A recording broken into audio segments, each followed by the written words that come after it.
তো প্রথমে এক বালতি জল দিয়ে দেবো, এবার কড়া ভর্তি করে ধান দেবো।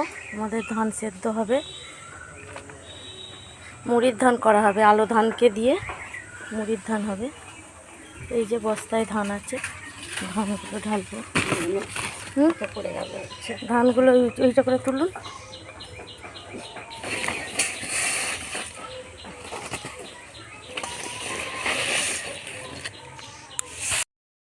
আর জল দেবো না তো, 8 বালতি জল দিয়েছি, ওইটাও দিয়ে দেবো। 8 বালতি দিয়েছি তো, ওইটাও দিয়ে দেবো। এক বালতি জল দিলেই হয়ে যাবে। ভাবটা হ্যাঁ,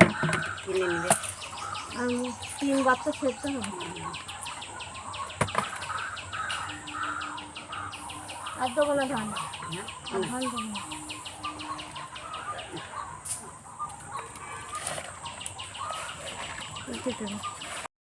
নমস্কার বন্ধুরা, আমার বাংলা রান্নাঘরে সকলকে জানাই স্বাগত। আজকে আমাদের মুড়ির ধান সেদ্ধ হচ্ছে। তো আলো ধান প্রথমে কড়াই দিয়ে আর 1 বালতি জল দিয়ে এটা ভাপ উঠলে আবার জলে দেবো, সেইটাই দেখাবো করে। ধানটা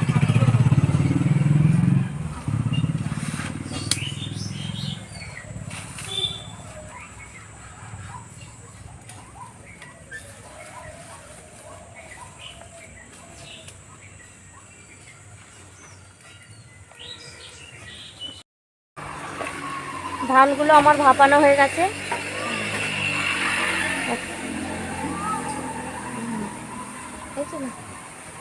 এই যে ধান দিয়ে ভাপ উঠছে, ধানগুলো ভাপানো হয়ে গেছে। এবার জলে দেওয়ার জন্য এই ড্রামে তুলে নেব। এই যে ড্রামটাই তুলে নেব। এই কড়ার ধানগুলো সব এই ড্রামে ভরে জল দিয়ে রাখবো।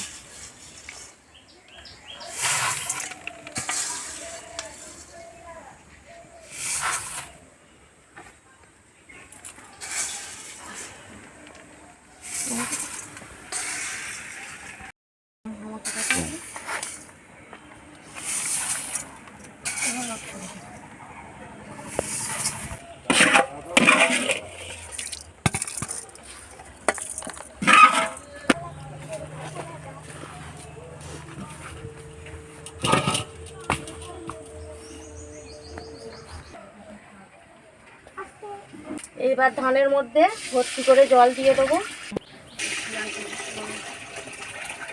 এই যে এরকম করে ভর্তি করে জল দিয়ে দিয়েছি।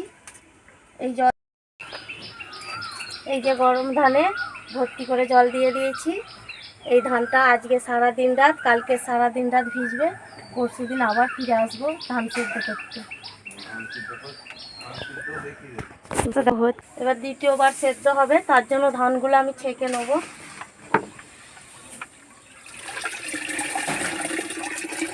ধানগুলো ছেঁকে এবার দ্বিতীয়বার সেদ্ধ করব।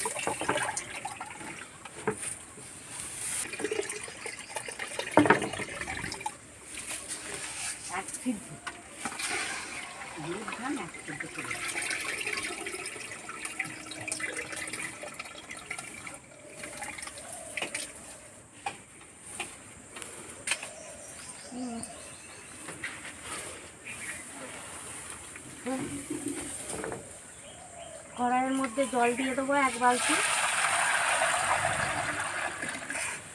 এতটা জল লাগবে তোমার? এবার ধানগুলো আবার ঢেলে দেবো।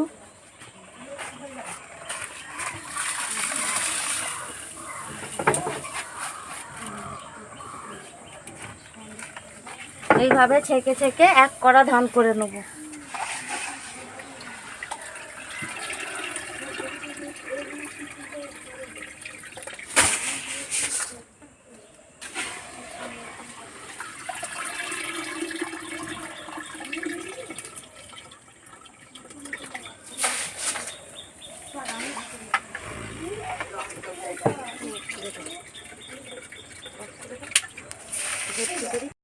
চাল করে ভাত তুলে নেবো, আবার মুখ হবে তখন নাটিয়ে নেবো।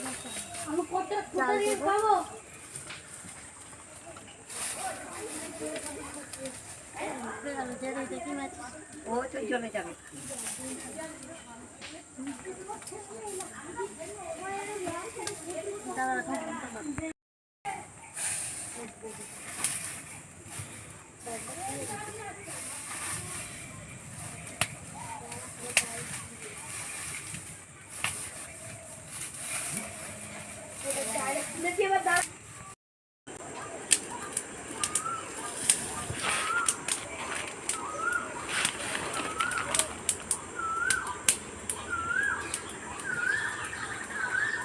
এই যে ভাপ উঠে গেছে, ধানের মুখ হয়ে গেছে দেখুন।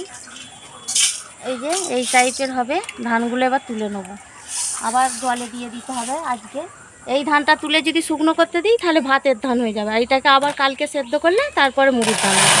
আবার জল দিয়ে সেমভাবে রেখে দেবো।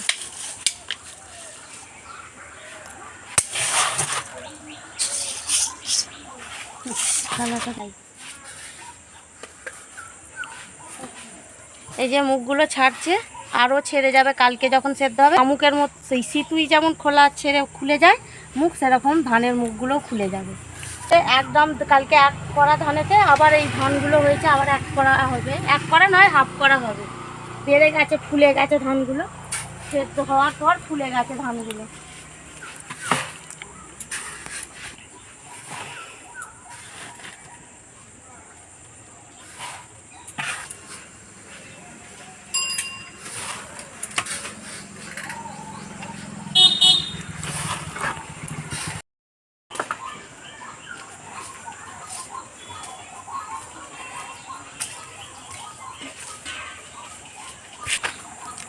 আবার সেমভাবে জল দিয়ে দেবো ধানের মধ্যে, গরম ধানে।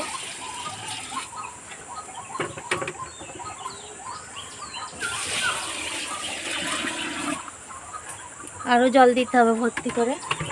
আর কালকে যে এক কড়া ধানটা হয়েছিল সেটা এক কড়া হয়ে আবার অতগুলো হয়েছে। কালকে এইটা 2 কড়া হয়ে যাবে। পরশু দিন হয়েছিল সেটা, আর এই যে 1.5 কড়া হয়েছে। এবার কালকে 2 কড়া হবে এই ধানটা।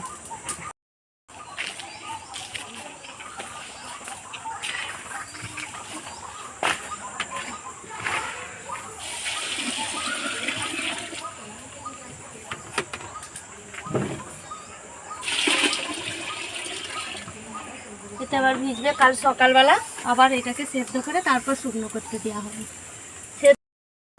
তৃতীয়বার ধান সেদ্ধ হবে, তার জন্য ধানগুলো আবার ছেঁকে কড়াই দিয়ে দেবো।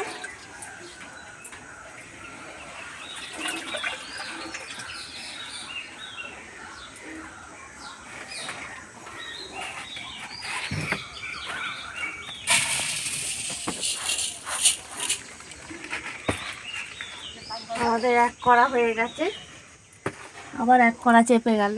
তখন ঘুমোচ্ছিল বলে ক্যামেরাম্যান তোলা হয়নি। তো এবার 8 বালতি জল দিয়ে দেবো। একবারে কড়া ভর্তি করে ধান দিয়ে দেবো, আবার ছেঁকে নেবো।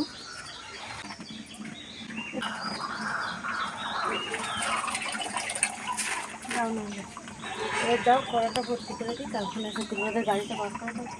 ঠিক আছে। এই যে একটা ধান যে হয়েছে দেখুন, মুড়ির ধানের এইরকম মুখ চাই। এই যে শামুক সিতুইয়ের মতন মুখগুলো খুলে গেছে। এবার এই ধানটাকে ছাদে শুকনো করে নিতে হবে 2-3 দিন ধরে। নিয়ে নিলেই মুড়ির ধান হয়ে যাবে। তাহলে বুঝতে পারছেন বন্ধু। এই যে আবার ওরকমভাবে একইভাবে ভাপিয়ে দিতে হবে ধানটাকে।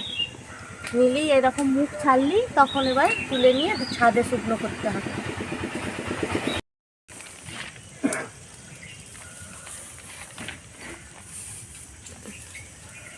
এইভাবে এই ধানটাকে একটু ঠান্ডা করে ছাদে তুলে দেবো, দিয়ে 3 দিন ধরে শুকনো করে নেবো। তাহলেই মুড়ির ধান তৈরি হয়ে যাবে।